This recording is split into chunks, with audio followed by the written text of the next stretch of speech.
बिस्मिल्लाहिर्रहमानिर्रहीम। आज हम बना रहे हैं बाजरे की रोटी।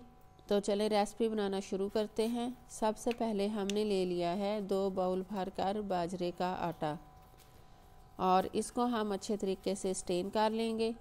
स्टेन करने के बाद इसमें शामिल कर देंगे 1 बाउल गंदम का आटा। गंदम के आटे को भी स्टेन कर लेंगे। गंदम के आटे को भी स्टेन करने के बाद और आप देखें कि बाजरे के आटे का कलर गंदम के आटे से डार्क है। आप ये ना समझें कि शायद ये सारा बाजरे का आटा है। और अब हम इसमें शामिल कर लेंगे 1 चम्मच भर कर नमक का।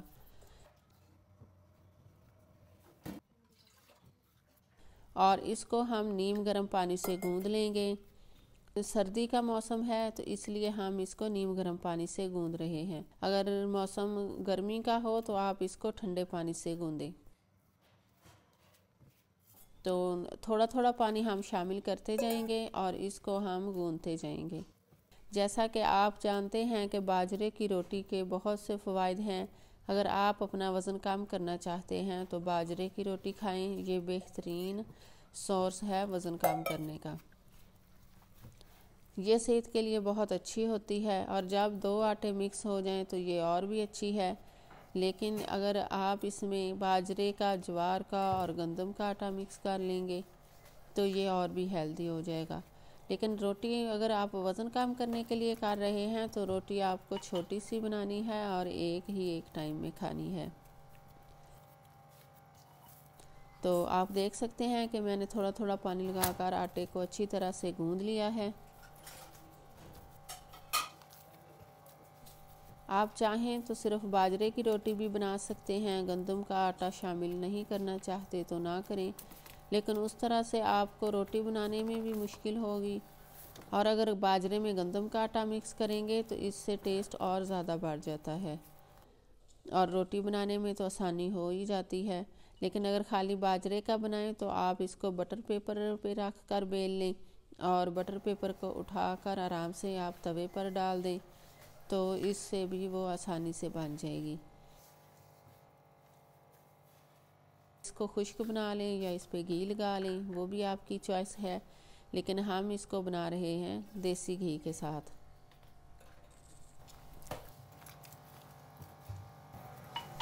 पंद्रह मिनट आटा गूंदने के बाद हम इसको रेस्ट देंगे। रेस्ट देने के बाद आप आटे में से एक छोटा सा पेड़ा बना लें। पेड़ा आप राउंड बनाएंगे तो रोटी भी राउंड बनेगी। और रोटी बनाते हुए आपने बहुत ज़्यादा बड़ा पेड़ा नहीं लेना, छोटा सा पेड़ा बनाना है ताकि रोटी आसानी से बन जाए। अब हम इसको एक अच्छी सी शेप के साथ बेल लेंगे।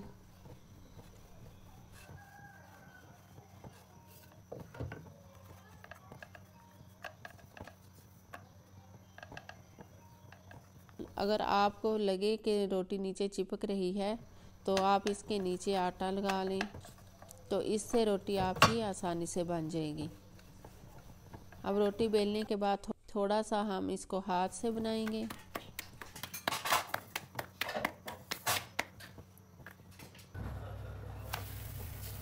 और जब आप रोटी तवे पर डालें तो तवा आपका गर्म होना चाहिए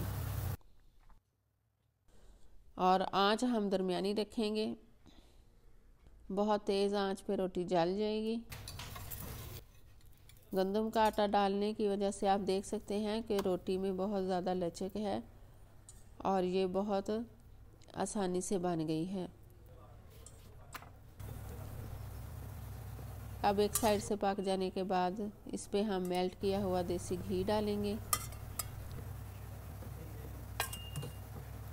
और इसकी साइड बदलकर इसको घुमाकर रुमाल से हल्के हाथ से घुमाएंगे। रुमाल के साथ जब हम घुमाते हैं तो रोटी थोड़ी क्रिस्पी बनती है और मज़े की बनती है।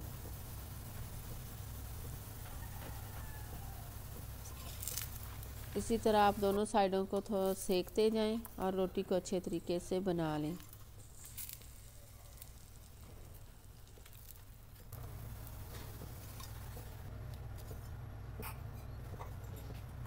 अब हम एक स्टील का बोल लेंगे और उसमें बटर डाल देंगे गर्म तवे पर बोल रखने से वो गर्म हो जाएगा और बटर अच्छे तरीके से मेल्ट हो जाएगा। जब बटर हाफ मेल्ट हो जाए तो इसमें हम गरम सरसों का मज़ेदार सा साग डाल देंगे और इसको हम बाजरे की रोटी के साथ सर्व करेंगे। आप देखें कि ये बहुत ही मज़ेदार सा नाश्ता रेडी है। आप भी इसी तरह बनाएं और इन्जॉय करें। अगर मेरी रेसिपी पसंद आई हो तो प्लीज़ लाइक और सब्सक्राइब ज़रूर कर लिया करें।